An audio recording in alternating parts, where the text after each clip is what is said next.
Yo, what's going on, y'all? This is Marcus Rosa, a.k.a. Mazuma TV, back at y'all with some more boxing talk, man. I hope everybody's having a blessed, beautiful, positive, productive night. I hope you had a great weekend overall, man. I'm back at y'all with some more boxing talk. We're going to talk about up-and-coming super middleweight contender, looking to go after another top super middleweight contender, Hamzah Sheeraz and his team, calling for the Diego Pacheco fight. Ring Magazine put it out. We're gonna let us know. I'm gonna let you guys know exactly what we think about this. We're gonna talk about Diego Pacheco's performance against Kevin Sadjo. We're gonna talk about Teofimo Sr. already making excuses in the lead up to the Shakur Stevenson fight, and Devin Haney versus Lewis Crocker possibly being next in a unification fight in the welterweight division. But before we get into that, if y'all could please hit the like button on the way in, that'll be very much appreciated. We on the road to 4K. We went up to the 3,200 mark, about to hit that 3,300 mark in due time. Shout out to the nation and the mob for making this possible. How we feeling, y'all? I had a great vacation, man. I took a week off, got some PTO from work and all that, man. It's sadly coming to an end, but it is what it is. All good things come to an end. Am I right? Right. But it was cool, good relaxation. You know what I mean? Definitely gave me enough time to recharge and get back to, the regular schmegular. You feel what I mean? Shout out to Marissa Alvarez with the first comment of the day. What's going on, sis? She said, "Hey, Mark, how was your Sunday?" It was good. It was good. Spent some time with my son. I had to drop him off. Then me and the wife went to go eat.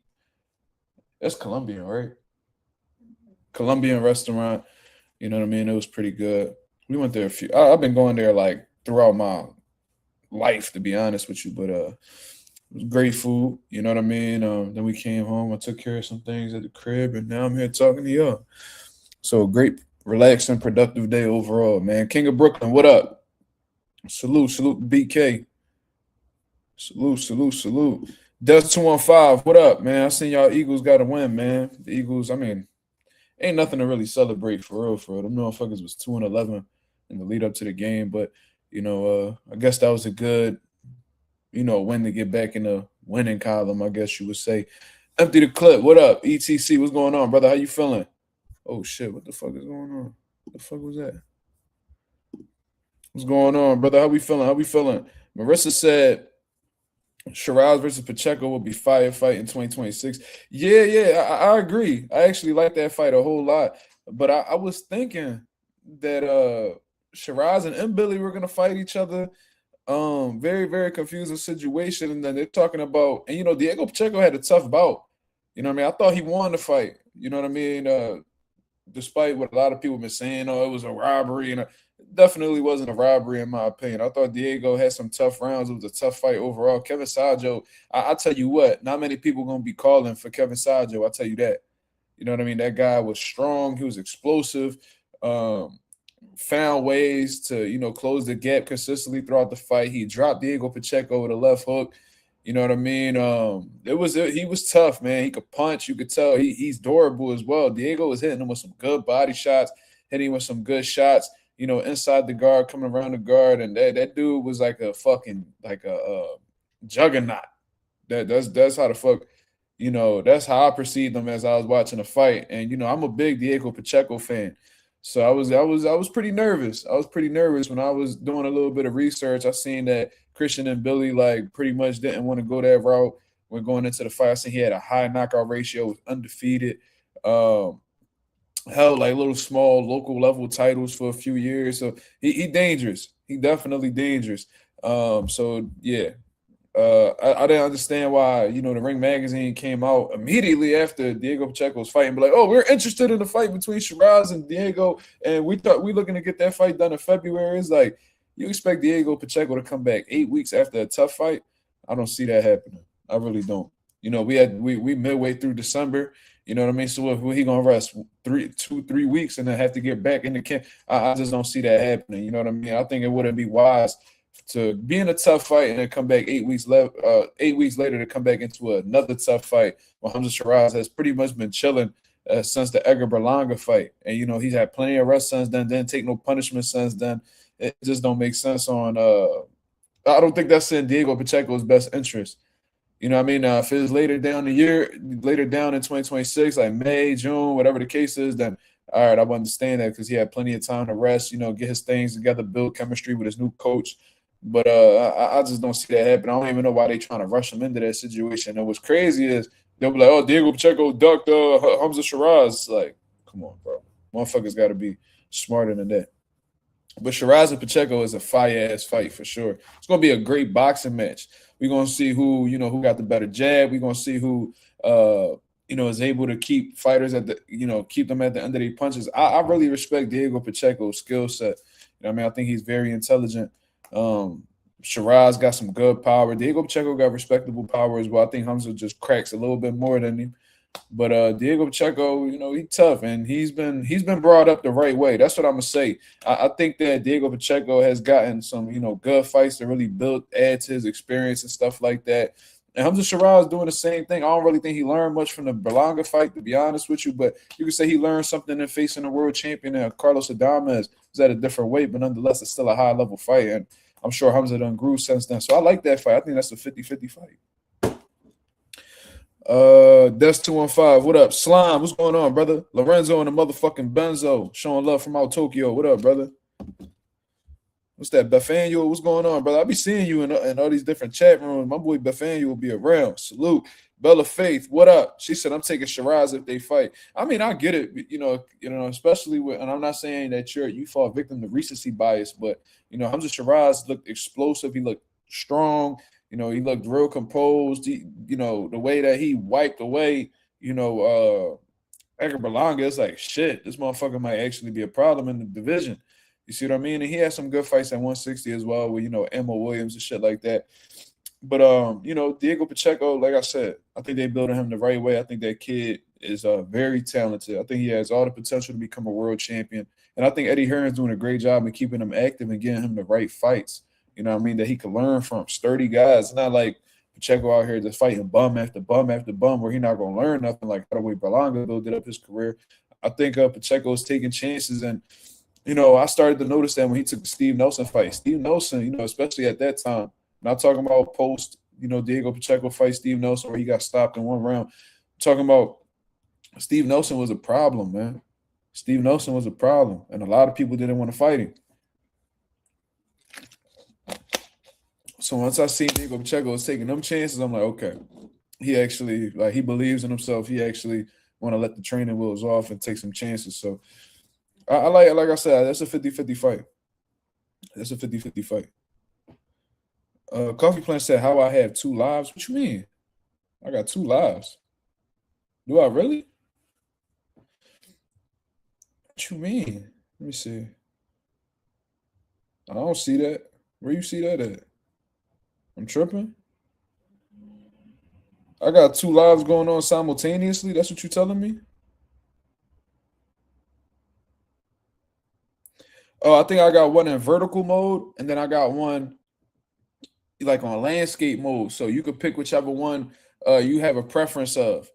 You see what I'm saying?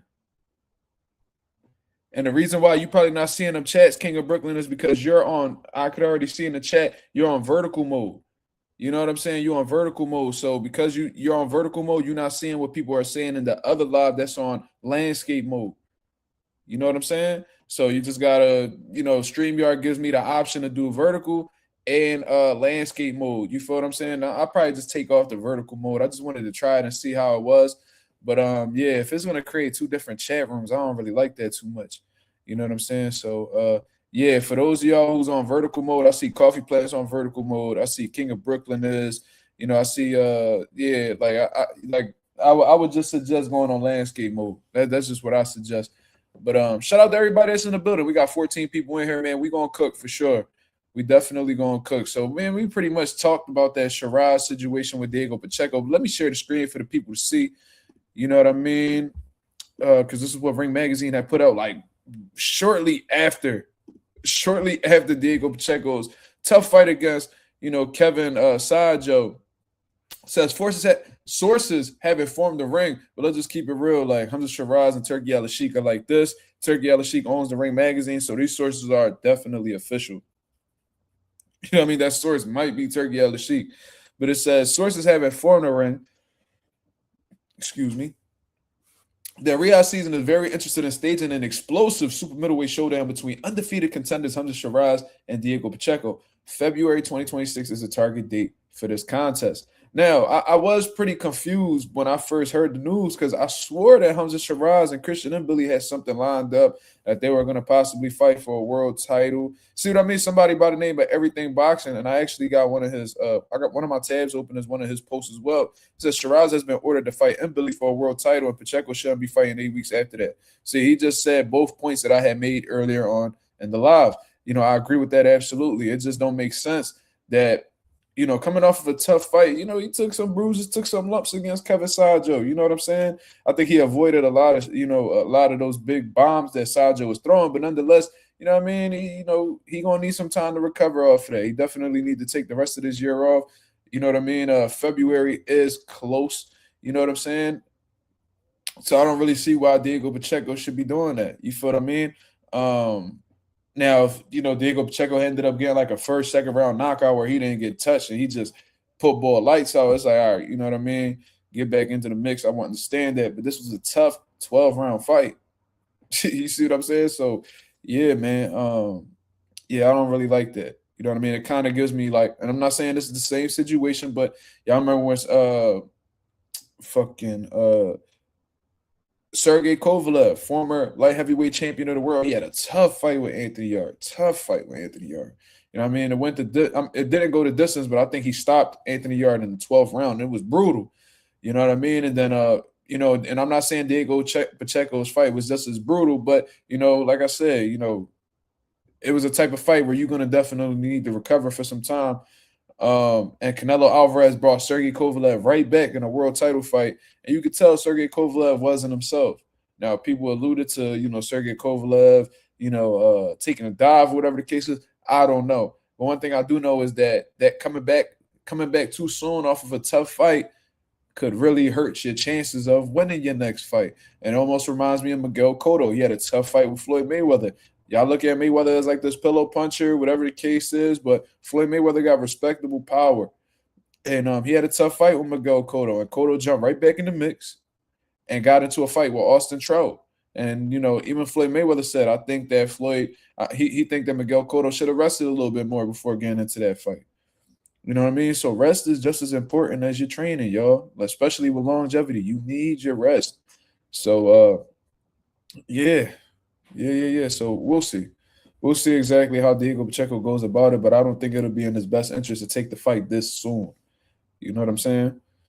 But, it is what it is. Shout out to the girl Marissa. She brought up an excellent point. Shout out to my boy Tito Mercado. We was trying to get an interview going, man, but he just got caught up in, the media obligations. He was already in Stockton early on, I think like 2 weeks before, whatever the case is, or a week and a half before. So he was a bit caught up. He wasn't really on social media, so I wasn't able to lock that interview in. But definitely want to talk to him soon. You know what I mean? We're going to bring Bruce Carrington back into the mix as well. And we're going to talk to these dudes because, for one, we got to congratulate the boy. We're going to congratulate Bruce Carrington for, getting his fight elevated to a WBC, world title fight, man, because, Stephen Fulton had ended up vacating his title at 126. A lot of people say that he got stripped. There's people that were saying that he got they said that he vacated, but Stephen Fulton confirmed that he had vacated it. So shout out to the boy Bruce Carrington for finally getting his opportunity, because he was just on my live speaking on, being so frustrated with the game and how he can't get opportunities and he can't seem to get somebody to, commit to a fight with him. And I was telling him, man, to stay positive, keep working. I brought up examples of brothers who, had a tough upbringing, but then ended up shining in the end, like Terrence Crawford and things of that situation. And, it seemed like Bruce Carrington, is pretty aware of the advice. It seemed like he took it in and, he had a positive outlook moving forward, and boom, he was able to get that opportunity. So I'm happy for Bruce Carrington, and I wish him the best in that fight with Carlos Castro, because I think it's definitely a fight that he'll win, but Carlos Castro ain't nobody to sleep on. So I hope Bruce Carrington is training his ass off. I hope he's getting the right sparring partners in order, and He leaving no stones unturned, man, because this is your moment. Your first world title fight. You can make it seem like you cool, calm, collected, but I know your mind probably running a million miles a second. You know what I mean? You probably visualizing all different types of scenarios, psyching yourself out. It's a lot that's going on. And then on top of that, you fighting in your hometown for your first world title. Like that's tough, man. Some people don't respond too well fighting with with the setting being in your favor. So, shout out to my boy Bruce Carrington. Shout out to Shushu. I hope he does really well, and I'm rooting for him in that fight. You know what I'm saying? Bella Faith. No. Let's speak on this Tito Mercado situation, man, because he put on a great performance. I'm not gonna lie to you. I thought Antonio Moran was gonna give him a little bit more trouble just because he's like a taller guy, and he likes to. He's a crafty dude. He's experienced, a lot more experienced than Tito Mercado in the pros. In terms of fighting like notable opposition. We could go through the box track and look at Antonio Moran's previous opponents, but he faced Andy Cruz for one. You know what I mean? Tough up and coming contender who's about to fight for a world title and may actually become world champion. And then he fought top tier dudes like Devin Haney on to come up as well. So Antonio, and there's plenty of more people that you can name. You know what I'm saying? I'm not going to take the time to look through all of that right now, but this was a great step up fight for Tito Mercado. Like I said, I think they're doing a great job with building him up as well. And Tito Mercado put on a show. He put on a show, man. He showed great. He showed ring intelligence for one. Of course, when you got Tito Mercado in there, he's a big puncher. You know what I mean? I was able to have him. I was able to host him, like, in terms of him training at my gym, and I got to see a little bit of his workout routine. And, man, I was telling everybody in my group chat, man, when I was hearing that dude, when Tito Mercado was hitting the bag, bro, like the sounds on that bag, like it literally sounded like gunshots, bro. Like everybody at the gym was stopping their training and watching what he was doing because they never heard a bag really get hit like that with that type of sound behind it. So very, very heavy hands Tito Mercado has. But not only that, he got some athleticism too. He got a nice little bounce to his steps. You know what I'm saying? Good timing. Was finding that counter left hook at will. But one thing that I was saying in the group chat was that how open Antonio Moran was for that right hand. And, Tito Mercado was doing a lot of damage with the right hand. Moran dropped multiple times. And Tito Mercado, he took his time. Like you could tell he really wasn't looking for the knockout. I mean, he was punching with bad intentions. Let's not get that misunderstood. But for the most part, it was like he was setting his punches up. I mean, he was jabbing to the body real well. He was stabbing with some good right hands to the body. Antonio Moran really didn't have an answer for him. And a lot of people I see critiquing Tito Mercado's lead hand being low with things of that nature. But one thing about Tito Mercado was he wasn't really being irresponsible. And I'm going to tell y'all why. He was using his how light he was on his feet. He was taking those little small half steps back to get out of range. So it wasn't like he was sitting on the center line waiting for a bomb to come his way and crack him on the chin. That's not the case at all. Tito Mercado definitely has a method to his madness. I look at him as a very intelligent dude. I don't look at him as just like a simple power puncher. He has a great jab. He got good hand speed, good timing. He's a well-rounded guy, and I think that, like, I'm not saying the dude's unbeatable at all. I think anybody could be beat in boxing. Anybody who understands the sport knows that to be true, regardless of whether people retired undefeated or not. Anybody could be beat. You know what I mean? With the right style in front of them. But Tito Mercado is going to be hard to beat. You know what I mean? It's almost like that situation that I said with Subriel Matias, somebody who's a champion in Tito Mercado's weight division. Subriel can be beat. He's been beat multiple times. You know what I'm saying? Like he lost to his first loss was like to Petros Anoyan or whatever his last name was. He was able to avenge that one. But, he also lost to Liam Paro, who's currently at 147 pounds, trying to get another world title shot. He could be beat, but to beat him, you're gonna have to go through some things. You know what I mean? You're gonna have to overcome some obstacles. You're gonna have to, with somebody like Subriel, you're gonna have to go through hell in order to achieve that W. He's not somebody who's gonna easily walk out the door. He's not somebody that easily gets hurt, is easily discouraged. Like he literally, like in Philly, like we say, he ain't got no fucking picks. You feel what I'm saying? So with that being known, I think Tito Mercado is going to be a little bit in the same lane, man. He got, like I said, he got some good, and he comes in phenomenal shape as well. Like I said, he punches with bad intentions. He got good technique. He could punch going backwards. I seen him stepping back and countering with that left hook. A lot of people don't know how to punch going backwards, so that's another impressive feat that I've seen from Tito Mercado as well. Accurate puncher, you know what I mean? Educated, well schooled. So shout out to his pop. And I forgot the dude's name that was assisting him with his pop, but they know what they're doing over there. They're doing a phenomenal job, and I think he just won the WBO international title, so he's moving up the rankings in the WBO. I'm sure the IBF is going to give him a higher ranking after defeating, Antonio Moran as well. And the clock is ticking for that man to get a world title. So I'm very excited for Tito Mercado, and I think he's somebody that we definitely need in the game because, he liked to run his mouth. You know what I mean? He don't mind playing the villain role. He speaks what's on his mind. He genuinely feels like he could beat just about anybody. And so far, he's been able to back up his talk. And I don't think he's somebody who's just all mouth. You know what I mean? Like the kid could fight. You know what I mean? Decorated amateur as well. Like he's the full package. Like the shit that y'all want to see in Ryan Garcia, Tito Mercado is that so far. You know what I'm saying? Tito Mercado might not be your guy's type. You know what I mean? You know what I mean? Ryan might be a little bit more prettier to y'all, so y'all gonna gravitate towards him. But Tito Mercado's actually backing his words up so far. You know what I'm saying? And Antonio Moran, is he like a top tier 140?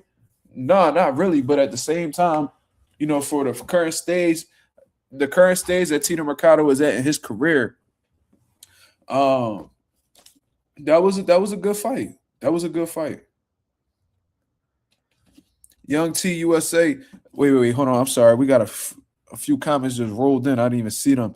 Yeah, Tito was definitely whooping on Moran, Lorenzo. Yeah, he definitely was. Lee Jackson, what up, brother? Salute. Yasir Ali says, do you think he could be a world champion? I mean, if he continues to develop and really continues to, become a seasoned pro, absolutely. I think he could do it. He has the tools necessary. And look at the the WBO. Look at this situation, man, because it might fall into Tito Mercado hand, a vacant title, because we hear it, and we're going to segue into this, of course, but look at the situation that Teofimo Lopez Sr. is saying. He's saying that his son is struggling to make 140, and that the next fight he would like for them to go to 147. I highly doubt that Teofimo Lopez, after the Shakur Stevenson fight, which I think he's going to lose, but I highly doubt after the Shakur Stevenson fight that he's going to, give Tito Mercado a shot or give anybody on this, in his sanctioning body a shot.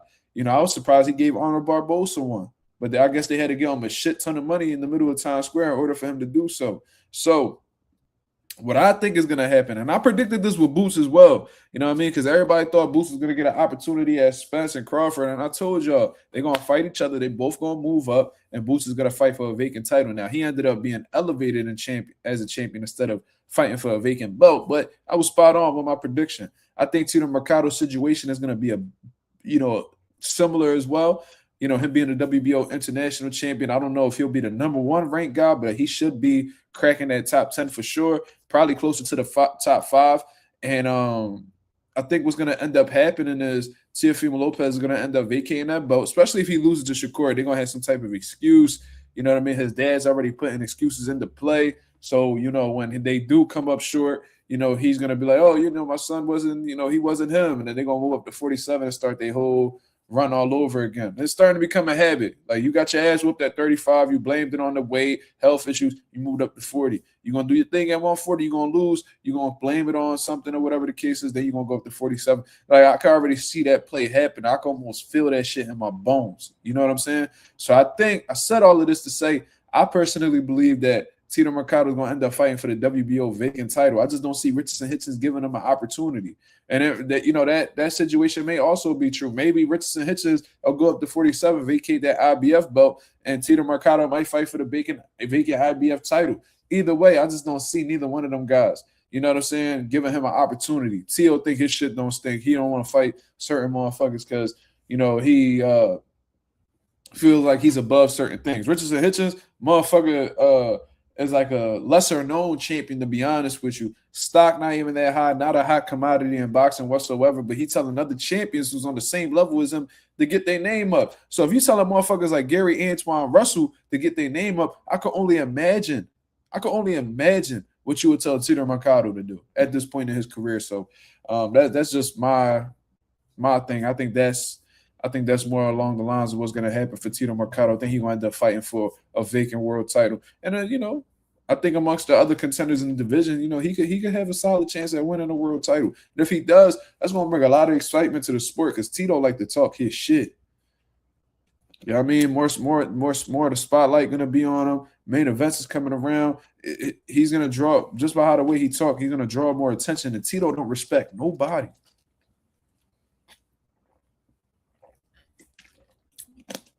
Like, he not trying to be friendly with none of these dudes. He not talking about not fighting motherfuckers. He be on some shit where it's like, let's do it. So that's the type of time he on, and that's the type of fighters that I like to invest into in terms of like my time and discuss and talking about. Young T USA says, Mazuma, you seen Virgil Sr. talking again? I actually haven't, brother. You can inform me on what he said, but the last I heard, first of all, niggas need to shut the fuck up. I'm going to just say that. And the reason why I say that is because at the end of the day, they're already in deep negotiations. We just read some shit where they was talking about negotiating for 6 hours and all.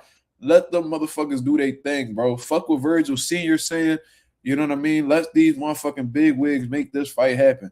You know what I mean? Let, you know, Rick Marigan or Marijan, whatever the fuck his name is, let Oscar De La Hoya, let Eddie Hearn do their thing. You know what I mean? Let them figure this shit out. Golden Boy, you know, Oscar De La Hoya said he releases his calendar, you know, for the first quarter of 2026 very soon. Maybe Moose and them will be on there. We heard March 28th, they solidified the I forgot if it was the T-Mobile Arena or the MGM Grand.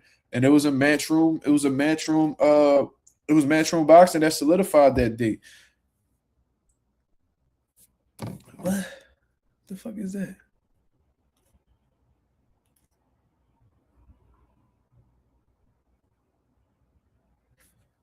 I don't know what that is. He tripping.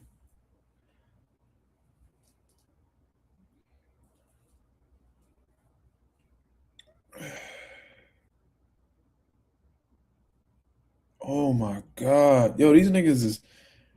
I'm gonna tell, shout out the Thoroughbred Bully Kennels for sending me this DM. It just popped up.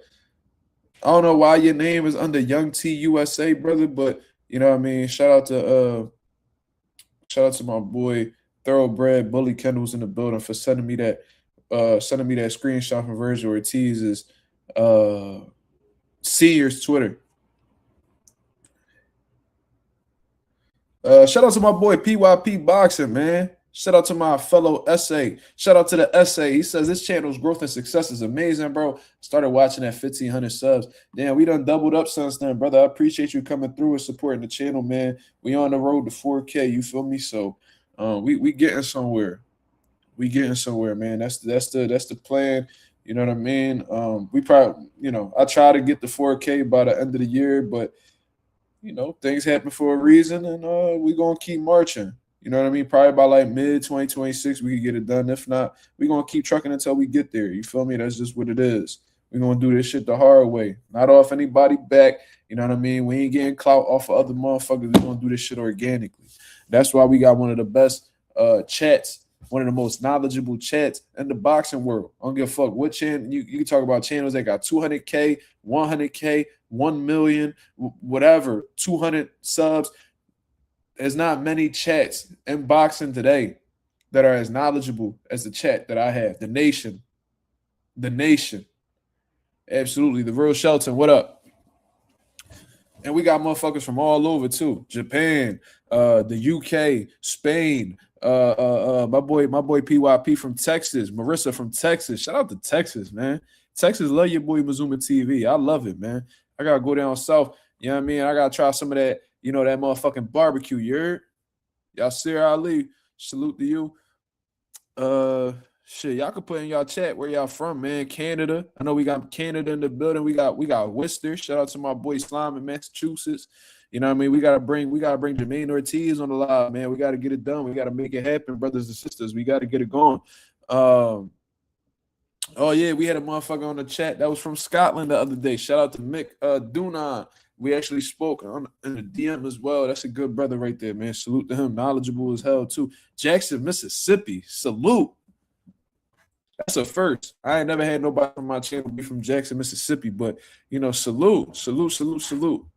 I wouldn't mind going to Mississippi. Let me know what it is over there, man. Mississippi live or what? I don't really hear too much about it. He said you gotta come eat a steak and cheese out here. You know, just for you, Slime, we gonna make that happen. Next time I ride up to Massachusetts with the wifey, we gonna stop by and see you, brother. Oh, don't tell me that. Oh, don't tell me that. You said the barbecue overrated in Texas, brother. Don't do that. Don't tell me that. We got Ohio/Arizona in the building. Shout out to my boy Jay Cash. Marissa Alvarez, she said Jermaine Ortiz versus Hitchens. Have they confirmed the fight on the undercard of Teo versus Shakur? It seems like it hasn't been an official announcement from like Riyadh season or anybody that's involved with the card. Matchroom Boxing, I haven't heard any of that. But it seems like everybody else is confirming it except the people that need to confirm it. Almost like the Teo and Shakur situation. They took forever to come out with the announcement, but everybody else was announcing it. So we'll see. We'll see, Marissa. I haven't heard anything from anybody, who's directly related to the business to confirm. So we'll hear something soon for sure. Yeah, I don't know if I'm gonna go to that New York one, man. Them tickets looking kind of crazy from what I heard. We'll see though. We'll see. I don't know. I'm a cheap motherfucker when it comes to me, bro. When it comes to spending money on myself, I hate it. I gotta get out of that habit though, bro. But I do got some goals in 2026 I want to get done. I'm trying to get my first house. You know what I mean? Take care of my son, all that good stuff. So, whoa. You seeing tickets for 200 and some change, but yeah, where the seats is at though? We'll see. We'll see. I mean, if it makes sense, I'll do it. I've been meaning to go up to New York too, bro. And plus, that's like on a weekend where I don't got my son, so I could go move how I want to move. So it's very, very, tempting. I'm gonna say that. Yeah, send me that, Slime. Let me know what it is. Yeah, JK said I'm cheap as like I don't mind spending money on the wifey. I don't mind spending money on the kids. Like everybody except me, bro. That's like a huge problem for me. I'll be like, I'll be all right. The only thing I'll be trying to spend money on for me is food, and I gotta stop doing that too. You know what I mean? Because them little $20 here, $20 there, $15.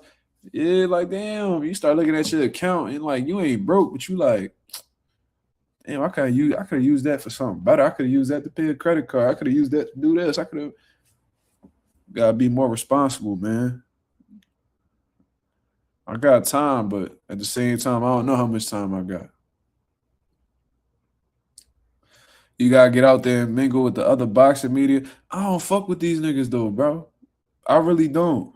Like I fuck with YSM, Jamil, and like Greg Hackett, but I don't look at Greg Hackett as boxing media. Like I knew Greg Hackett before niggas open YouTube channels and all that. You know what I mean? Like I'm really in the game, so like I don't really be caring to be these media niggas' friends. It's like if you and shout out to the media outlets that be recognizing me. Like they see me out, they be seeing me outside and be like, yo, you Mazuma TV, right? I had people that come up to me and recognize me and shout out to them. You know what I mean? It ain't like I'ma just be dismissive or whatever the case is, but I'm not looking. And I had met barbershop conversations in Philly a while back. I mean, I don't fuck with dude no more. He a weirdo. But like at that point in time, he was doing some great shit for boxing. I mean, great interviews and shit like that, holding motherfuckers accountable. I'm gonna look at that later, Slime. We're gonna finish up this talk for sure though. I'm gonna get right back with you though. But yeah. It's like I don't got no problem with boxing media, but I don't really care. I don't really care to talk to nobody neither. Plus, there's a lot of boxing media that don't like me. You feel me? So there's a lot. I know there's a lot of YouTube personalities that don't like me. So it is what it is. I'm not the most. I don't make the best first impressions, obviously, but that's okay.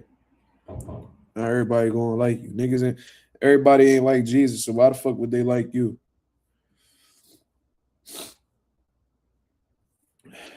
Marissa says she a tightwad. What up, Chris? What up? I got a homie named Phil though. That he be going to all the fights, bro. All the fights. Like, he be outside, bro. No, Young T, I feel you, brother. You're not wrong. I guess it's something that I gotta work on. You feel me? It was good to see you on. No, I stopped by and see Clay. Clay looked like he about to pass me up. He doing a phenomenal job over there, really investing into his, channel, getting good interviews and shit like that. Like I told the man to start talking boxing. He came up on here with no channel. And I said, bro, you too good. You talk boxing too well to be not have your own channel. And look what he been doing, collabing with big channels and, like I said, getting quality interviews, good good co-hosts and shit like that. Like he getting shit in motion, bro. He rolling the dice. So salute to Clay. Clay know what it is. If he ever want me on the channel, I'll come through. Ain't nothing to talk about. But anyways, let's get into these hoe ass niggas. Let's get into these hoe ass niggas that be in the motherfucking boxing game. You feel what I mean? The reason why a lot of and see, I'm gonna be going to New York where a lot of motherfuckers from New York don't like me neither. So the shit is definitely gonna be interesting. I ain't gonna lie. But yo, T.O. Sr. out here already making excuses. You know what? I ain't even gonna say nothing. I'm gonna let y'all interpret what this man saying. Y'all let me know if I'm tripping. I ain't about to be sitting here trying to brainwash y'all niggas. Y'all decide for yourselves. And you let me know if I'm tripping. So let's hear what T.O. Sr. gotta say. The goofy. You have a healthy Teofimo Lopez in there, he's gonna bring it, and he's gonna entertain the crowd. Definitely. Do you feel that this is gonna be the toughest test of his career? We know that Shakur. This is not the toughest fight. What was the toughest fight? It's never been the toughest fight for my son. The toughest fight for my son is him being healthy. He's a smash. Yeah. So, and we got to be careful with that because he's losing the weight. What did he say? He said that his son's what? The toughest fight for my son is him being healthy. He's a smash. Yeah. So. He's asthmatic. Bro, ain't nobody trying to hear that shit, bro. Nobody trying to hear that shit. That nigga Shannon Briggs was a 2-time heavyweight champion of the world, and you literally would have asthma attacks in the ring while he was fighting. Hence why he had the most first-round knockouts in boxing history. Motherfuckers had severe asthma, born with premature lungs, and was still able to do some great shit in boxing. And y'all motherfuckers ain't bring up no asthma when y'all fought Arnold Barbosa, when y'all fought Lomachenko. The only time y'all ever brought up health issues was when y'all lost a fight. Never heard y'all speak on that outside of that. Never brought it up with Jermaine Ortiz, where you look like shit. Sandor Martin, where you look like shit. Like, bro, Steve Claggett. Y'all never brought it up. So don't start pulling out the motherfucking asthma card. I'm gonna tell y'all something. I grew up an asthmatic. Yeah. In and out of hospitals, hooked up the machines and all types of shit. You feel what I'm saying? It's inactive right now, thank God, because one thing about it is asthma never goes away. It's active and it's inactive from what I heard while talking to a doctor, right? Like, come on, man. Stop it. Don't bring up the asthma when y'all got a big fight in front of y'all. And he even goes further into this shit. I'm going to show y'all a whole different video. And this is what's on T.O. Sr. One thing about him is he talks too much. You know what I'm saying? And what I mean by that is, and you're like, what you mean, Mark? He doing an interview. Of course he's supposed to talk.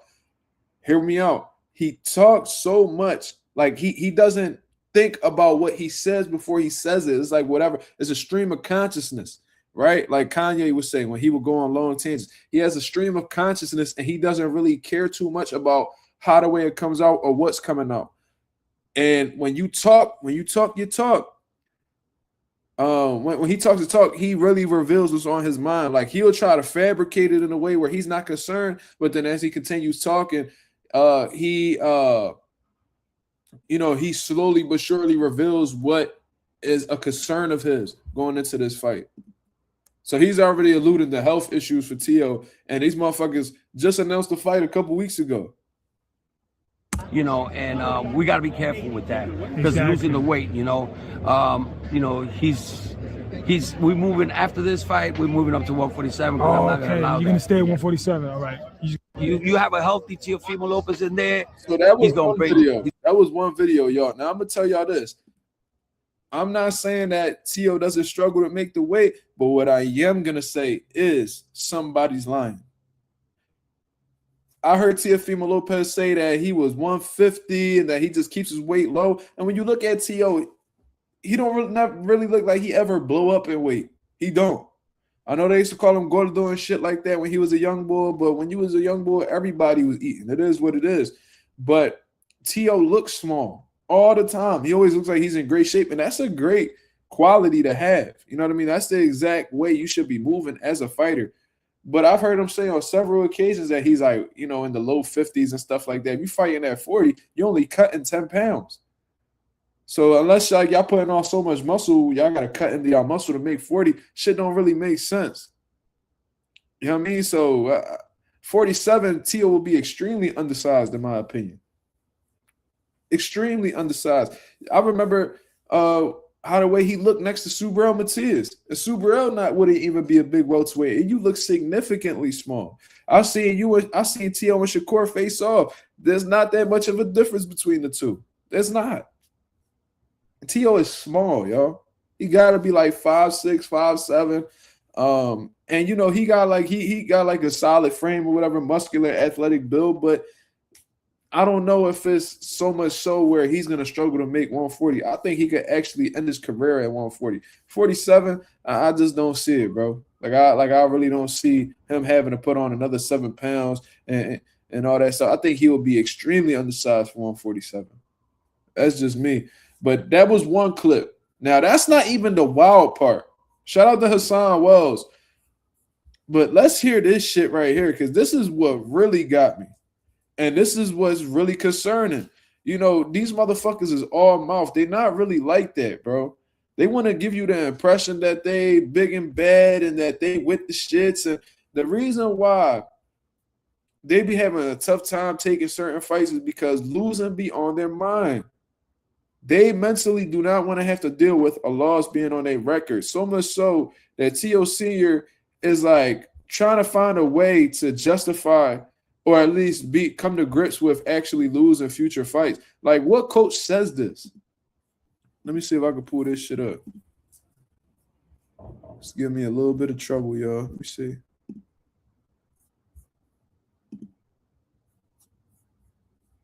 I don't care for what that.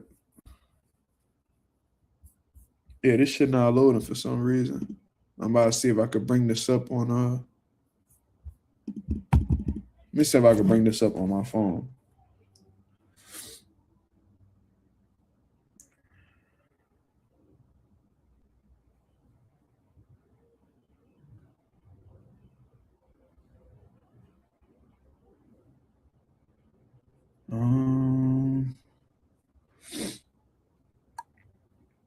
I don't know what's going on, but let me see.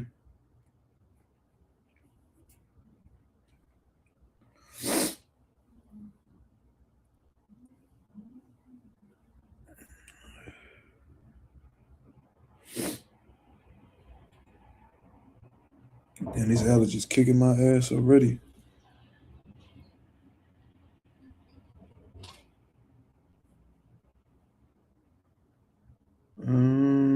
Where's it at? Where's it at? All right, right here. Like I told my son, started that, Just listen to this audio, y'all. Just listen to this audio. He said, "Fight it, champ." But yo, check this shit out. Just hear what T.O. Sr. got to say. Shout out to the 32 people that's in the building. Started that, you know. So we're here to, like I tell my son, man, we just gotta fight the best. We lose, who cares? You know what I'm saying? You haven't started that, you know. So we're here to, like I tell my son, man, we just gotta fight the best. We lose, who cares? You know what I'm saying? You haven't started that, you know. Y'all could be like, oh man, you just picking on T.O. Sr., you know what he mean. But it's like, and I do understand what he's saying. Like, you gotta be okay with rolling the dice, even if it means losing at the end of the day. Yeah, you know I mean, you should be wanting to face the best competition. If you come up short, it is what it is. You go back to the drawing board. You continue to do great shit. You feel what I mean? I actually respect motherfuckers who step up and take an L in comparison to motherfuckers who win but don't want to take chances. You feel what I'm saying? So I don't mind that. You know what I mean? I actually respect those guys. I tend to respect those guys a lot more. You feel me? But T.O. Sr. be popping it like there ain't no concerns for his son. He's like, oh, is any concerns? Never. He literally said that in that same interview. Never. Then he's like, oh, man, we just got to fight the best, even if it means losing. Why have that on your mentality? Why would that even be a thing from a mental aspect if you feel like there's no way that your son could lose to Shakur Stevenson? Saying that you've seen all these flaws in Shakur, you're going to make Shakur Stevenson quit. Like, y'all can't be making those crazy-ass statements then be like, oh, it's okay. We just got to fight the best even if we lose. It sounds like y'all motherfuckers is half-stepping like y'all want to believe in yourself. Like, y'all want to come across as, like, confident, but then you saying little shit that make me second-guess whether your confidence is genuine or not. That's the problem. Now, you could have just came into this for promotion humble, like, yeah, you know, Shakur Stevenson, you know what I mean? He's a brilliant fighter. You know what I'm saying? Like, we love what he do in the ring. We understand this is a huge fight, so we got to be on point, man. Because if we, if we miscalculate, or if we fuck up, it could be our ass. Pause. You feel what I'm saying? So that's just what it is. RC, who is that? Is that Ralph? I can't tell whether that's Ralph or not, because I think Ralph be coming in behind that name sometimes. Let me see. No, I don't think that's him. But no, Ralph right there. Never mind. He says there's no way a 2019 T.O. Sr. would say that. Absolutely not. That's my. And I was about to get into that too. Like, when T.O. was coming up and he it's a takeover, blah blah. T.O. Sr. believed in his son so much so. Never heard the nigga bring up health issues. Never brought up motherfucking asthma. None of that shit. Never brought any of that up. Oh, my son's gonna do this, and that. And so much so that they was calling the nigga Nostradamus. Y'all remember that? They was calling T.O.C. or Nostradamus, especially after the Lomachenko fight. Oh, I'm Nostradamus. I predict this, and that. So then you trying to follow through with that Nostradamus title, talk about what y'all gonna do to Shakur. Y'all gonna expose him. You're gonna expose holes in his game. We gonna break you down. Then say, oh man, we gotta fight these motherfuckers even if we lose. Losing should never be on y'all mind. If y'all truly believe in yourselves, that should never be a discussion. That's just my viewpoint on the shit. You know what I'm saying? But shout out to my boy YSM. He actually just put out a video of everything Virgil Sr. is saying to this. So let's share the screen and give our reaction to this, because I didn't see this at all. So this is gonna be my first reaction to this whole situation. Now, Virgil Ortiz Sr. says Eddie could say what he wants, trying to save face for the past 2 deadlines. You could pull one over the guys, but not our manager. You're gonna cost everyone the fight. Go back and negotiate in good faith. In the words of our people, we'll do what the fuck we want. How's that working for you now? So I don't know what the fuck is going on. Based off of what Virgil Ortiz Sr. is saying, he pretty much saying, like, you can fool your people, but you can't fool us. You're fucking up the possibility of us fighting. He says, go back and negotiate in good faith. So it sounds like to me that Eddie Hearn gave up on negotiations, or he tried to go into negotiations, try to fuck them over. So he's like, yo, go back and negotiate in good faith, like be fair with the negotiations or go about things the right way. And the words of our people, we'll do what the fuck we want. How's that working for you now? So you saying go back and negotiate in good faith, but then you come back around with the angle where, oh, we gonna do whatever the fuck we want. See, that's not the type of so you saying that Eddie Hearn's not negotiating in good faith, but at the same time you're saying, oh, we're gonna do what the fuck we want. Like you're not necessarily you're not willing to negotiate in good faith neither, because in order to make a fight happen, y'all both got to come in with good faith, right? And you can't come in with this mentality where it's like, we'll do what the fuck we want to do. You know what I'm saying? Whether you like it or not, we're going to do whatever the fuck we want to do. Like, bro, if you really want to make a fight happen and you really want to see that guy in the ring, there's going to be some concessions you're going to have to bow down to. You see what I'm saying? Like, when Floyd Mayweather was going into them Oscar De La Hoya negotiations, even though Floyd Mayweather was recognized as like the pound-for-pound #1 fighter at the world at the time, you ain't hear Floyd say, oh, we're going to do whatever the fuck, I'm going to do whatever the fuck I want to do. No, he had to take some L's in negotiations in order to put himself in position to be the A side forever. And I'm not saying that Virgil is Mayweather and Boots is De La Hoya in these negotiations. That's not what I'm saying at all. But what I'm saying is, if you're truly looking to be in these fights that are going to take your name to a bigger, to a higher level, you know what I mean? There's going to be some things that you're going to have to be okay with taking the L on the negotiations. Maybe you got to take less bread. Maybe you got to be in a location that you don't seem to find suitable, or, whatever the case is. You can't have your way each and every time. And I don't even understand why Virgil Sr. talking so much, because when Boots was in the ring with y'all, you ain't have a thing to say. So shut the fuck up. You in an interview before the fight, oh, Boots got to earn his way. Then when Boots get in the ring and he calling your son out, ain't a single word coming out your mouth. You sitting there quiet as a motherfucking church mouse. Every time you talking shit is always on the internet. I never heard you talk shit to nobody's face. And then y'all keep bringing up the last two dead, like they declined to fight 2 times. Man, shut the fuck up, bro. The reality is, regardless of how the way y'all interpreted them last, situations, negotiations, whatever you want to call them, the reality is he's trying to make a fight with y'all now, and he's not looking any other way besides y'all way. Why you keep bringing up the past? It's almost like y'all in a relationship, right? Let's say you with this girl, and in the past,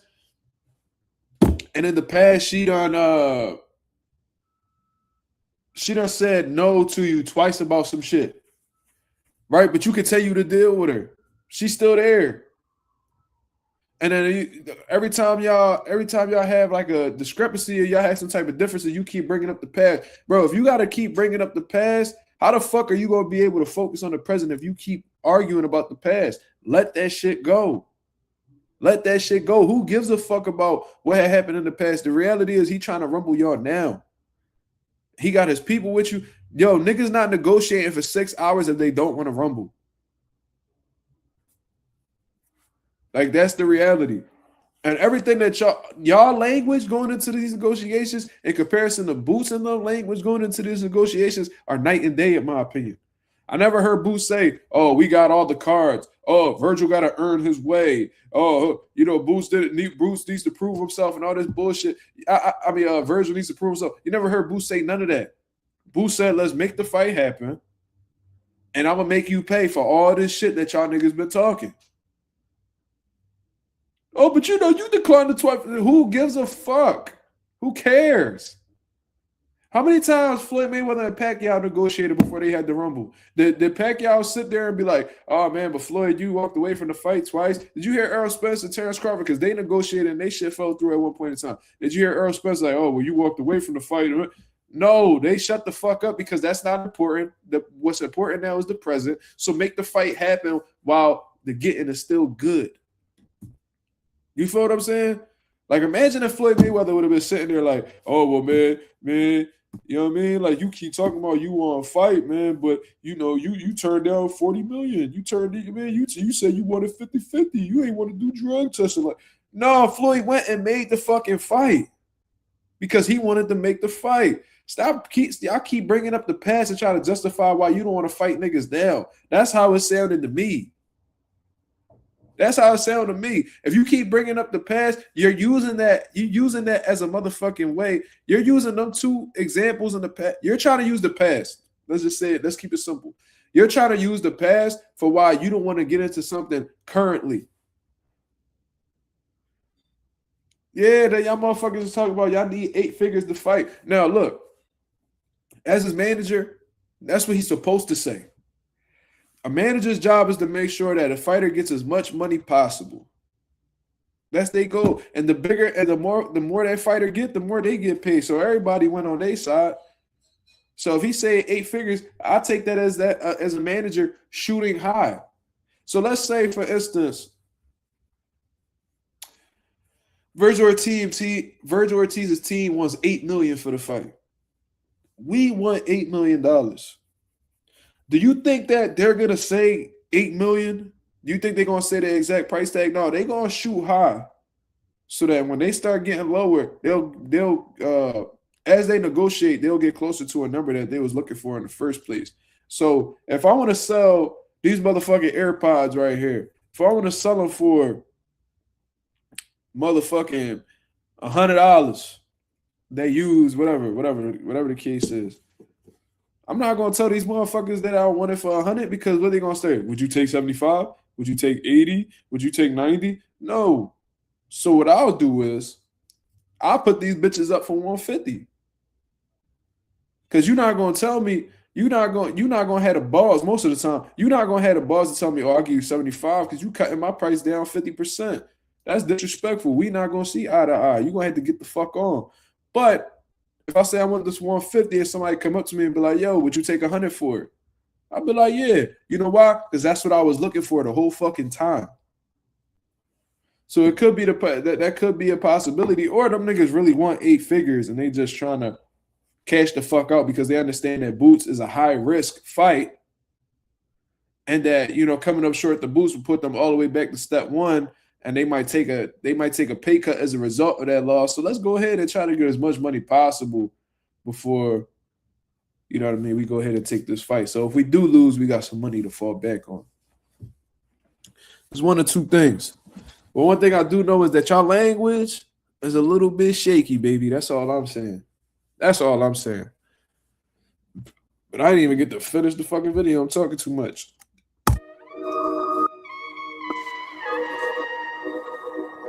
I don't understand. Is Virgil Sr. Is he who is he? Who is he I mean, I know that's his father. I know that's Virgil Jr.'s father. But is he a manager too? Like, are you his trainer? Like, from what I understand, Robert Garcia is the trainer, right? So what, you an assistant trainer? Well, what are you doing? Like, are you the assistant trainer? Are you a co-trainer with Robert? Are you one of his managers? Like, why are you talking so much? Because I swore Robert Garcia was the trainer and that Rick Meridian or whatever his name is the manager. So why are you speaking so much as if you got to say so? Does this nigga have a label? Who is he?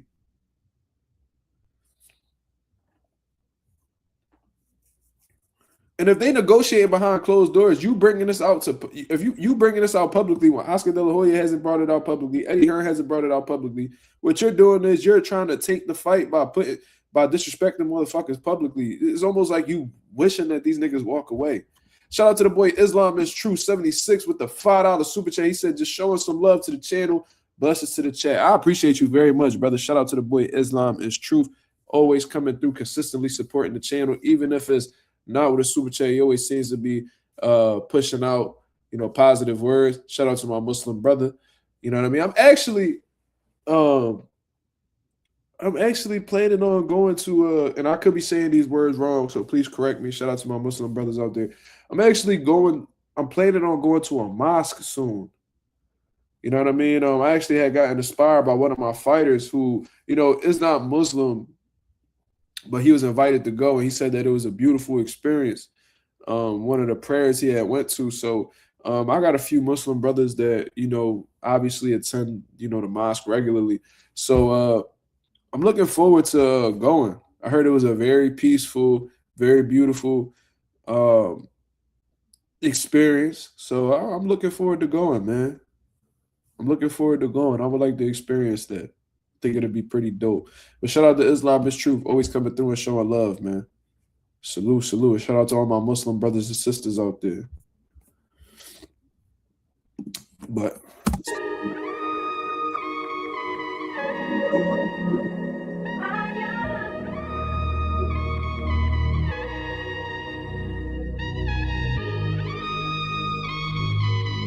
He asked you something. So you got to head to Miami right after here. Eddie, please guarantee me that this ends next week with Jake Paul. Please. Listen, boxing doesn't have to worry. It's in good hands. He'll get what's coming to him next Friday. And the only way he can get lucky is if he doesn't get hit flush. If he just gets half a shot, he'll get knocked out, but it won't be too bad. If he gets hit clean, he's in big trouble. But Eddie, yeah, he's gonna get hit by both. Yeah. He got but Eddie, you do understand that this has to end because Anthony Joshua's historic. I'll stop you there. It's please. We'll take care of business for boxing next Friday. What about Boots and Virgil Ortiz? I said we're waiting. We're ready. We've been waiting for months. I thought I was told that there was going to be an announcement. You know, you was hearing from. There's no announcement, but we are talking to Golden Boy, and we hope they're true to their word, and we hope we get the fight everyone wants to see. Best fight in boxing. So you got a chance to sit next to Bill. Y'all back buddies again, or he's only buddy when he wants something. So you know. And so are you. That's the business of boxing, brother. You ain't about to be cool with people if you ain't making no money off of them.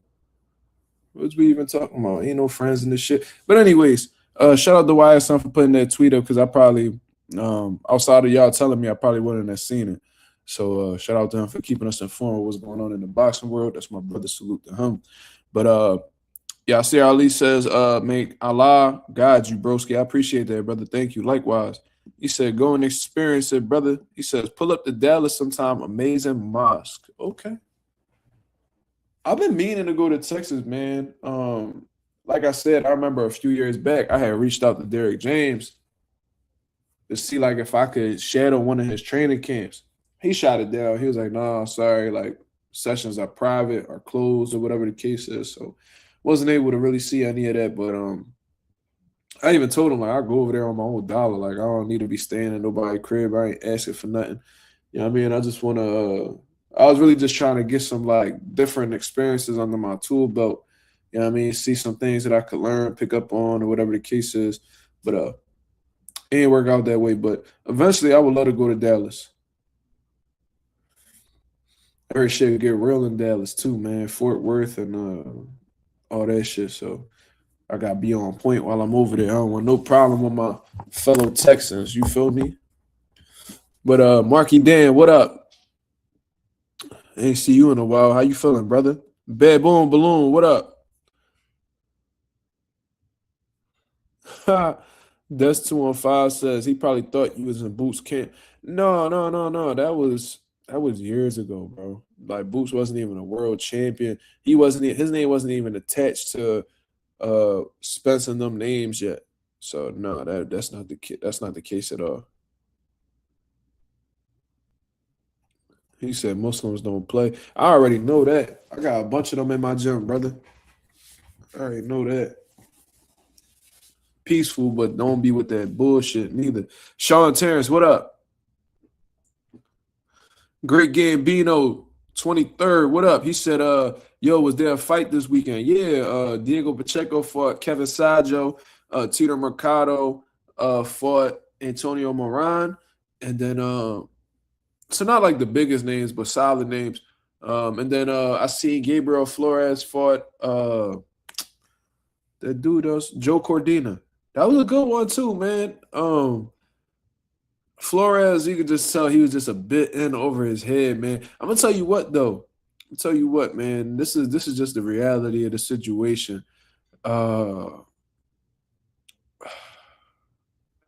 If Flores had more power, bro, like, cause he was catching Cordina with some shit.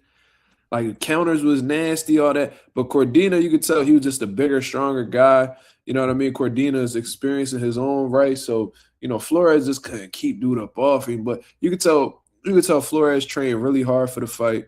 You know, he did everything he could to try to like get the momentum on his side and stuff like that. But experience just played a factor, unfortunately. So it is what it is. Gabriel Flores got a shit ton of heart. Salute to him. I remember on his come up, he was doing this thing, but you know what I mean? Not everybody, and this ain't no disrespect to Gabriel Flores because he still has time, but like some people just don't ever make it to that top level, man. And I could be wrong. Maybe it's later down the line he could do some things, but I don't know, man. I don't know. That's the third loss of his career. I remember when he fought. Cabrera. He came up short in that one. I don't know. I don't know, man. Salute to him though. Nah, he was hitting Cordina with some good shit. I even seen like a shot where Cordina like was like, oh shit, okay. But like he just ain't have it. He ain't have nothing for Cordina to respect. Just being honest. Well, I don't know what Cordina felt. Let me just say that. But, based off of the body language and all that, it didn't really look like he had something that really made Cordina respectful or discouraged. I'm going to just say that. Said Virgil Sr. is extremely vocal. I remember when he called out Mazuma for him making this sick excuse.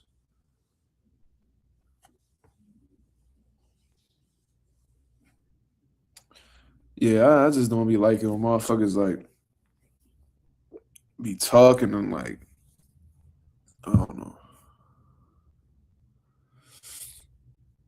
He said, I agree. My wife kept saying he must not be able to punch because he was hitting him clean. No, he was hitting Cordina clean as shit. And I'm gonna tell you what, Cordina out here asking for that Abdullah Mason fight. You better leave Abdullah the fuck alone. You better leave Abdullah Mason the fuck alone. Because if you was getting hit that clean from Gabriel Flores, bro, you don't want to get hit clean from Abdullah, bro. Abdullah too sharp, too fast, too aggressive, too accurate. He will break Cordina up bad. He'll stop Cordina within 5 rounds, in my opinion. He'll get packed up. And, to me, Abdullah just a different monster. It's going to take somebody real, like, it's going to take a special fighter to beat Abdullah, bro. I ain't even going to lie. If he stay, like, focused like that, unless he just get hit with some crazy shit and get put out, like, I just don't see how a motherfucker keep up with him. I just don't see it. You think Core would have stopped him? Would have definitely outclassed him. Stopped him though? I don't know. That's a different discussion. Depends on the condition of Shakur Stevenson's hands. But Shakur definitely would have pieced him up, like in terms of like accumulation. So he probably would have broke Cordina down. I don't know.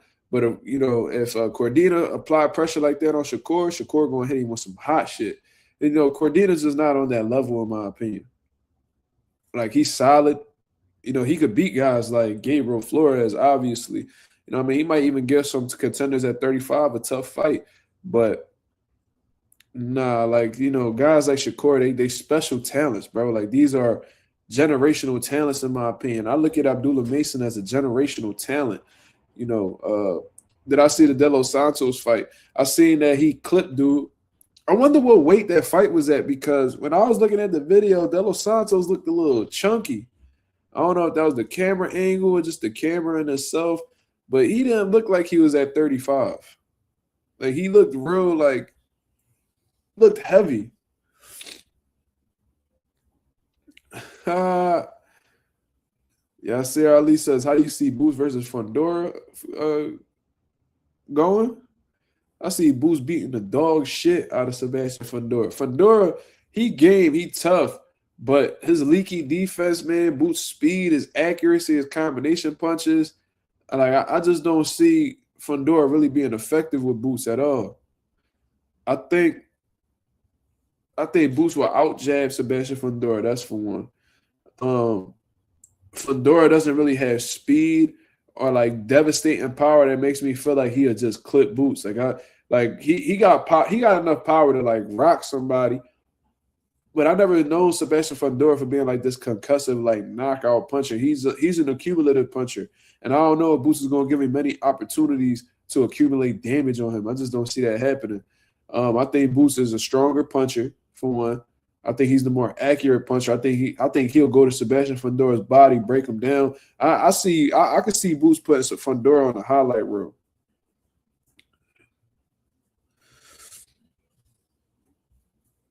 It was a catch weight at 136 or something. All right, so that's technically 140. That's a 140-pound contest, but it's around the same weight. Maybe it was the camera though. Look, real like fat, like his lower, like his stomach area. I don't know. Maybe I'm tripping though. Islam.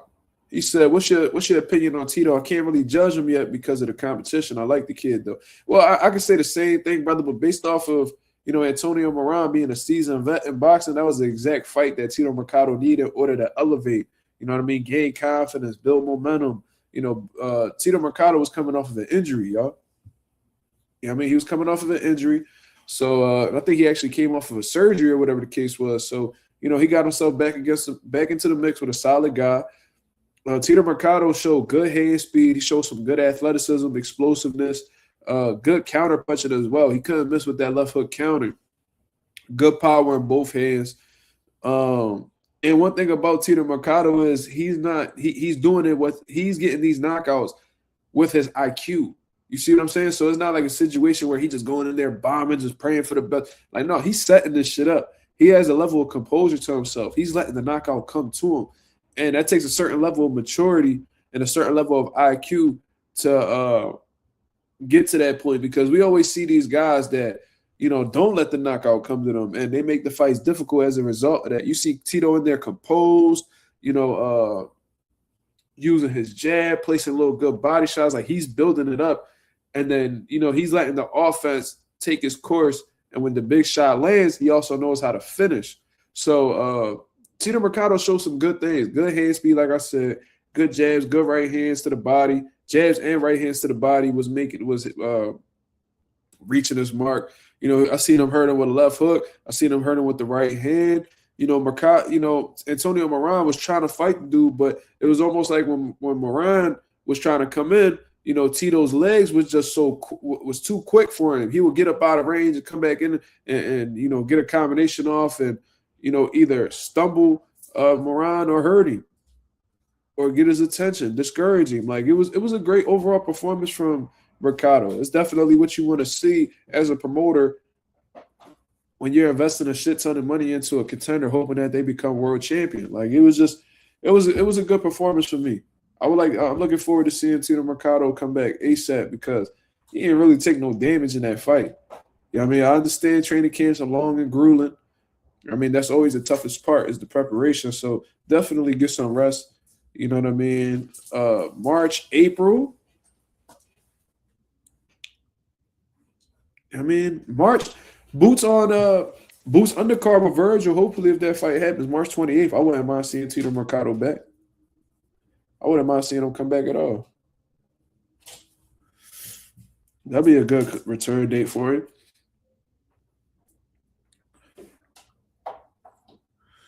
So Tito's he's not no dummy, bro. He's not like one of them dudes that's just a power puncher, easy to figure out. No, he got a level of athleticism to him. You know what I mean? He's thinking in there. He's well rounded. He's gonna be a tough guy to beat. He's gonna be a tough guy to beat.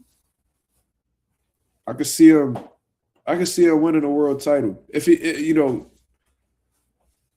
depending on who he's going in there against. It's gonna take an elite level guy to beat Tito though.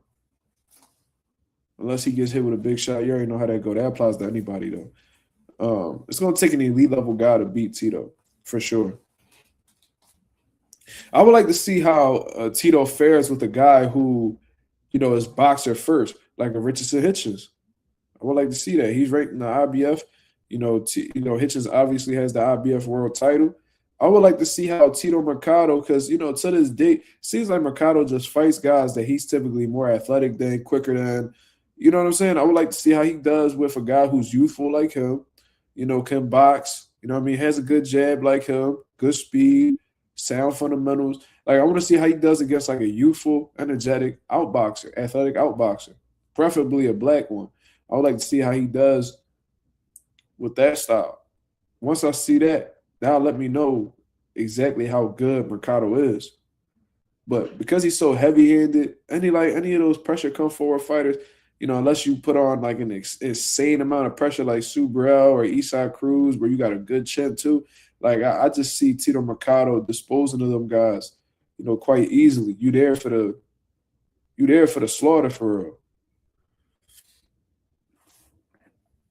He said Edwin looked good though. That's good, man. He needed to get himself back in the mix. You know, he was coming off of he did a couple training camps, but he coming off of a long layoff. De Los Santos is still young. He still has room to grow. Hopefully they keep, even if he want to fight a few more bums, bro, get your bearings back, brother. You know what I'm saying? If you I don't know where exactly he fought at, but like let's say he fought in Dominican Republic or whatever the case is. Go ahead. Keep knocking them bums out. Keep getting them up out the way, brother. You know what I mean? Like get your bearings back, get your confidence back. And you know, once you feel like your tools is sharp, ready to go ahead, get yourself back in the mix, man. Start getting those big fights. I would like to see De Los Santos at 140 for real. I don't know why he keep trying to get down to 35. 35 is like it's absolutely killing him. That's gonna catch up to him. I mean, when you're young, you can get away with it.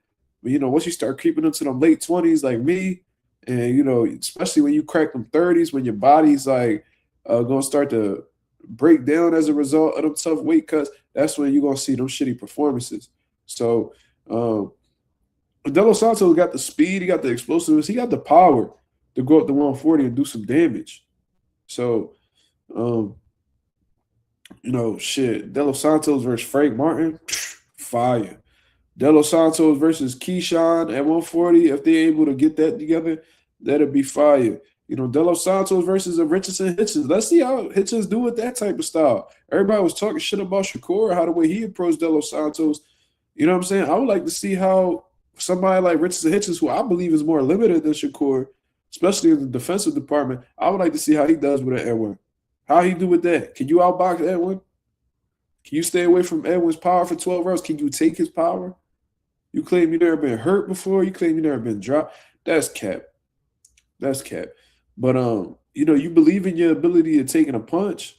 You like that. I would like to see that. Watch out for Iglesias at 168. Yeah, Osley Iglesias. I think I said his first name right. But yeah, I've been paying attention to him.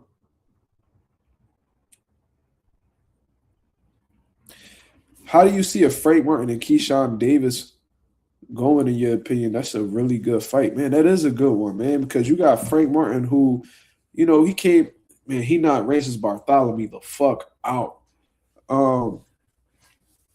Good speed, explosive, got good power, good angles, quick, you know what I mean, in terms of like, you know, that twitchy shit that he got going on, he got that as well. Man, that's a good fight. And you know, Keyshawn, he's very sharp technically, I'm gonna say. He places good punches, he puts them together. You know, he's thinking in there. He got a level of composure to himself in the ring as well, but don't mind getting in the dog fights neither. Keyshawn got dog in him. You know, Frank Martin, you know, I guess in the Harvard-Tunyan fight, he showed dog. I felt like when he should have showed it the most against Tank, he wasn't able to do so. I think that's a good fight, man. That's a 50-50 fight.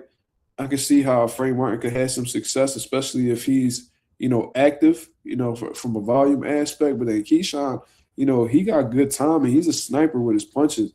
And he got some good pop as well. So if Frank Martin lacking, he get caught on the chin with one of them, you know, great plays, one of those nicely played shots from Keyshawn, he could do some damage as well. That's a 50-50, bro. I don't even know how that shit go. I don't even know. I would have to really, really study and try to break down every flaw that I can to try to draw some sort of conclusion. But, you know, Keyshawn, he more experienced from an amateur standpoint. You know, I guess on the pro level, I guess they about even. One has experienced a loss, one hasn't.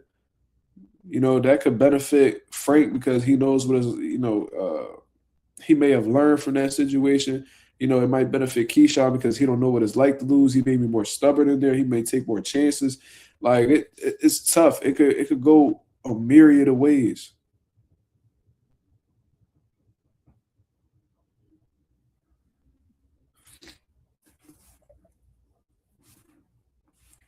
Frank was drained and scared in that Tank fight. Yeah. You could tell he definitely was discouraged in there. Definitely was discouraged in there. Very, very concerned about Tank power, in my opinion. And being drained definitely don't help neither. Sean Terrace in the building. Salute to my brother. He says, if Abdullah fought De Los Santos like how he fought Noakes, Abdullah gets knocked the fuck out. Just my opinion. Yeah. Like that's one concern about Abdullah, man. It's like he got all the tools. You know, he could box smart. You know, he could be elusive. You know, he could turn his opponents. He could show good footwork. Like we see shades of it in the Sam Noakes fight. The problem is with Abdullah, it's almost like he gets bored in there. Or like he just he don't know how to turn that dog off just a little bit. Like he just don't, like it's good to have it. You know what I mean? It's always great to know that you had that dog in you. But the problem is you don't want to overdo it where you put yourself in compromising situations that could cause you to fight. De Los Santos is very strong, very heavy-handed. You know what I mean? And doesn't mind punching in exchanges. We seen that at the Rayo Venezuela fight. So, you know, Abdullah Mason has been dropped multiple times in one fight due to just sitting in the pocket just a little too long and get a little greedy, man. So, you know, Abdullah, he has respectable power. We see De Los Santos get dropped too. You know what I'm saying? So he got to be wary of Abdullah Mason's power too. But yeah, that's a great fight. I think if Abdullah fights a disciplined fight though, he could beat De Los Santos.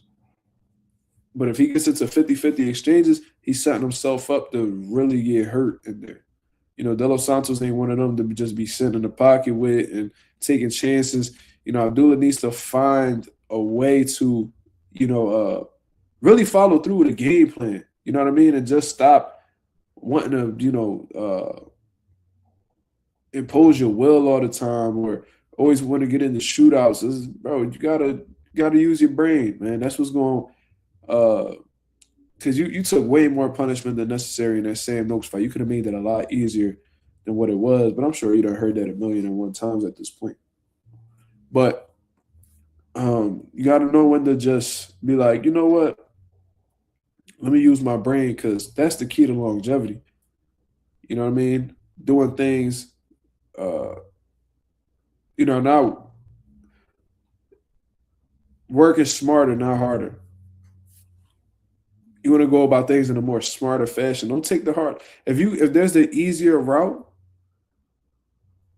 and that route includes taking less damage in a fight, go for it. You know what I mean? Because you know when you sitting up in these hospital beds because you want to be a little bit more aggressive in a fight, ain't none of these motherfucking fans gonna check in to come see you.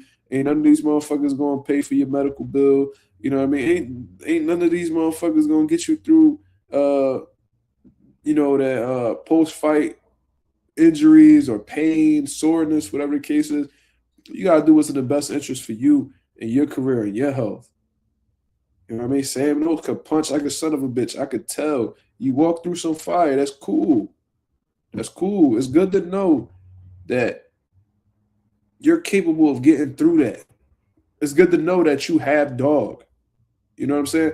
But you don't want to do that all the time because doing that too much could create a short career. You're already the youngest active champion in boxing right now. Don't make it a short career.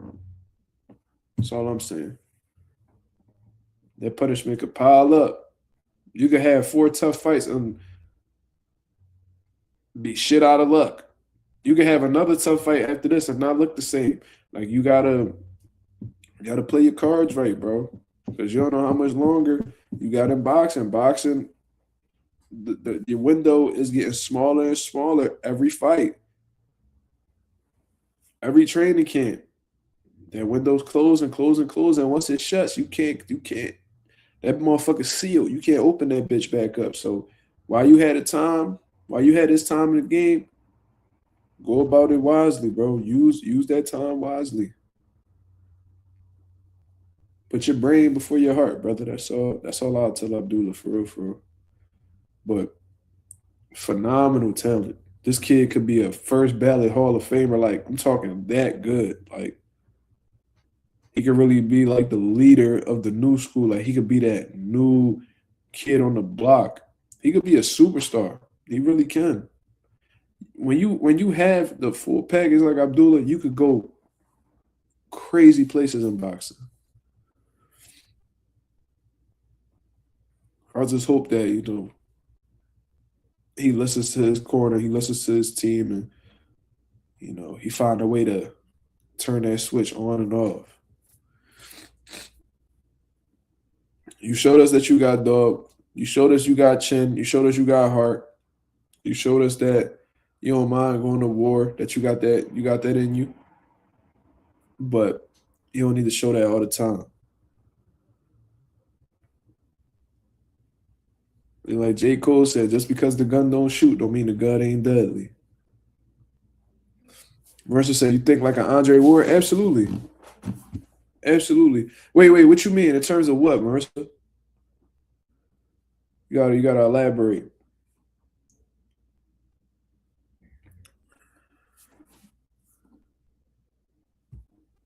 JK said, Dula's biggest issue seems is he wants to be a crowd pleaser. It could be that, but some motherfuckers just like to fight too. That's the thing. You know what I mean? They don't really find enjoyment. They don't really find pleasure in just boxing. You know what I mean? They like there's people that take pleasure in inflicting pain on people. That's their thing. You know what I'm saying? They don't really find joy in showcasing IQ or hitting and not getting hit. Some people, they like to get into them exchanges. They like the feeling of, you know, getting into shootouts and shit like that in the ring. Like, some people just like that, bro. They don't really find pleasure in boxing if they not being super aggressive or, you know, like I said, putting it all on the line. Islam said, do you think Abdullah should have a set of second eyes as far as a trainer? He got to tighten up that defense. He'll be a great fighter much respect to his father, but maybe bring some experience to camp. I see people already alluded to that, and this is what I say. His father was good enough to get him to be a world champion. You know what I'm saying? So I don't think it's necessarily a trainer thing. I think it's a mentality thing, because when you listen to the corner, they was giving him excellent instructions. And they rose to the occasion, because although Abdullah Mason's father has never experienced at a world level, like a world title level, you know, he was composed. He wasn't panicking in the corner when Sam Noakes would hit his son with some good shots. He gave proper instructions. The thing was, Abdullah would listen to those instructions momentarily, but then drift off and go back to doing what he was doing before. So it's not a trainer thing. It's a mentality thing. It's a focus thing. That's something that a trainer can't really fix for real. That's something that trainers are very limited in what they could do, y'all. They can give you game plans. They can give you reassurance. They can give you mental reps. You know, they can teach you certain things, of course. But when it comes to focus, when it comes to composure, when it comes to what they say, poise, that's an internal thing. That's something that you have to build within yourself. Can't nobody fix that for you. So, I mean, if he was able to bring in another person to help him out in training, I'm sure it could be a plus. You know what I mean? I think Bozy would be the perfect fit for somebody like Abdullah, just to be honest with you, because he's very similar to Deron Ennis and how their approaches and their abilities and things of that nature. So Bozy Ennis being added to Abdullah's camp would be fucking fire. But like I said, I don't think it's a trainer thing. I think it's a attention span type of thing. I think it's a focus issue. You know what I mean? You know, these young niggas don't be wanting to listen for real. They like to be hard-headed and do things their way, because they've been getting away with it for so long. You know what I mean? He said, hold your breath underwater. Why you say that? Where'd that come from? You say you see a lot of boots in Abdullah. Absolutely. They both original in their own ways, but they do have, yeah. They are similar. I see what you're saying. But based off of like trainer styles, Bosey would be a very a great candidate if they were looking for somebody to work with. And they love Boost shouted out Abdullah. You know what I mean? Like game recognized game, man. They Boost sees him and like, yeah, my young boy the truth. Like he know what it is. I bet you he see a lot of himself in Abdullah. Only thing with Bosey though is he got Andy Cruz at 35 and Dula at 35. That's a great point. That's a great point. Didn't even take the time to think about that. Yeah. I mean, it ain't like I highly doubt Abdullah's looking to hire Bosey right now. But said bro got Haven Brady looking icy. Yeah, I seen Haven at the gym. Sharp.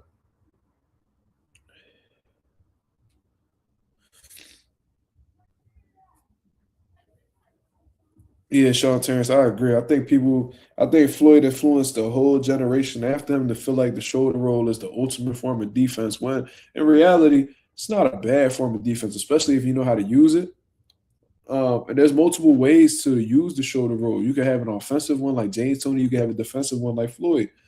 But there's more than one way to, be successful defensively. Like, when there's people that got great head movement. Like, for instance, Mike Tyson. Everybody love that peekaboo style. Yeah, great upper body movement. Canelo in those smaller weight classes, 154. That 155 catch weight, 160. Canelo is very elusive with the upper body movement. Feet was stuck in the sand, but upper body movement was always on point. You got people who got good high guard defense, like David Benavidez. You brought it up, Winky Wright. Shit like that. You got ones who main line of defense is their feet. I remember Guillermo Rigondeaux. He had great feet, and they had trouble catching up to him throughout fights. Devin Haney. I feel like his first line of defense is his feet. There's a few. There's people who catch shots really well. There's people that catch shots really well. You know what I mean? They cross block. You know what I mean? They catch. There's a lot of ways to defend yourself, man. There's some people that use off. I think that Ben Rodriguez, he got great head movement as well. But I think that a lot of people just look at his angles as a way of creating offense, but it also helps him defensively as well, because when he's creating these angles, his opponent have to reach. They're off balance, for one, because they're not in the position to punch. And because they're not in a position to punch, they're not really going to catch him with anything clean. If your opponent's constantly changing angles, you have to move your feet with them. A lot of people, when they moving their feet half of the time, they're not really properly balanced.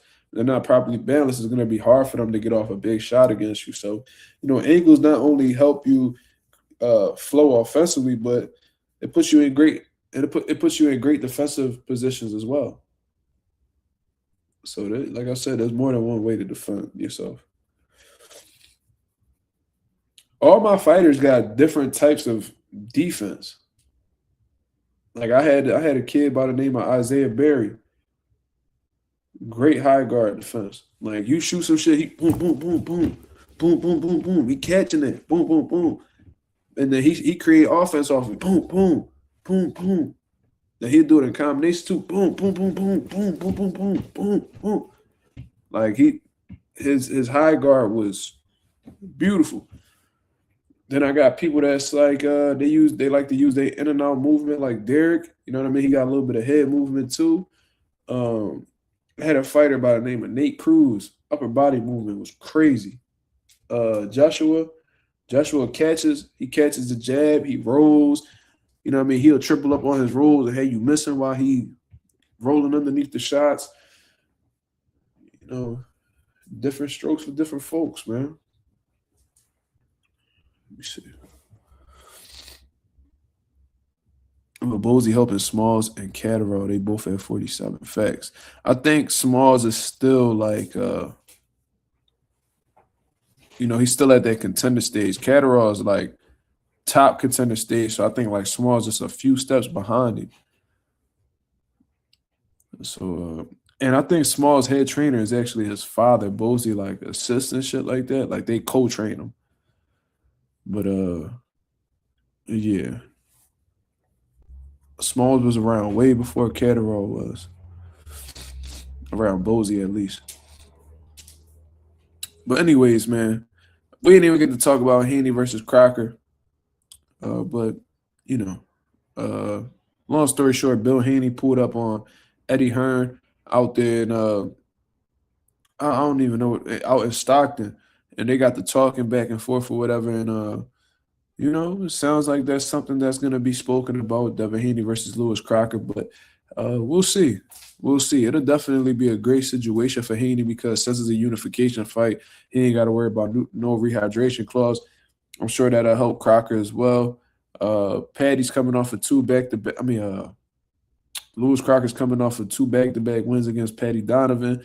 He's a name in the division, so Devin Haney's exploring that. He was trying to get that Rolly Romero opportunity. They was at, Rolly Romero out here ducking crazy. Acting like a straight turkey. Doubling and tripling up. I just don't want to fight him. I just don't want to fight him like bitch shit, in my opinion. But it is what it is. We'll see exactly how that unfolds. I'm looking forward to seeing who Devin Haney fights next. Bellaface says Weenie. Yeah, absolutely. And like I said, I ain't really got no problem with Rolly. You know what I mean? But, I just don't be liking that ducking shit, bro. And then you start talking to niggas crazy, like they're inconvenience for reaching.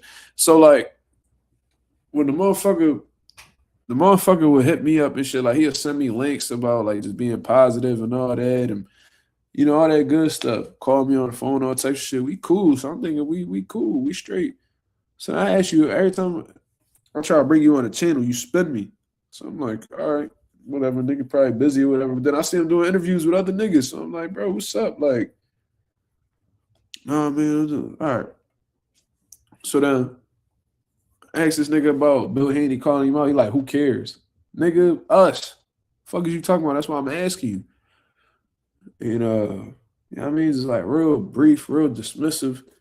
Like, you know what, bro? I ain't got time for all that. Y'all niggas be acting like hoes. He said Dev got inferior genetics.